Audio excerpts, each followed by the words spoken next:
Welcome to our topping out ceremony. Today is an exciting day for us as we get to have our crew here raise the final beam. It is an old Scandinavian tradition and is honored in construction projects all around the world. They place an evergreen on the structure and raise it up. It's an opportunity to just honor nature and life and preserve what is as we grow into something new. Are you in the front of the school? Yeah. Last spring we broke ground and began preparing the site for construction. Throughout these past few months, we've gone through pouring a foundation to framing, and now we've completed the second floor framing. We're going to start putting together the rest of the pieces, filling out the inside of the structure, and we're all prepared to be completed by this summer so that we can open up in the fall for the kids.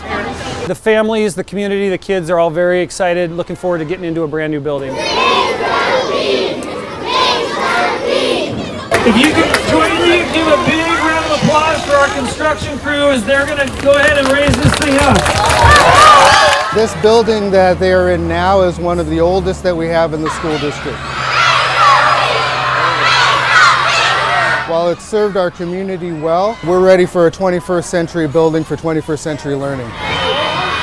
The building's being built for over 600 kids. When school ends in the spring, we're going to be moving all the things out of the existing building to put into the new one. And this is a special opportunity. These kids will only get to do this probably once in their life, and it's exciting for them to see how this fits into the whole project.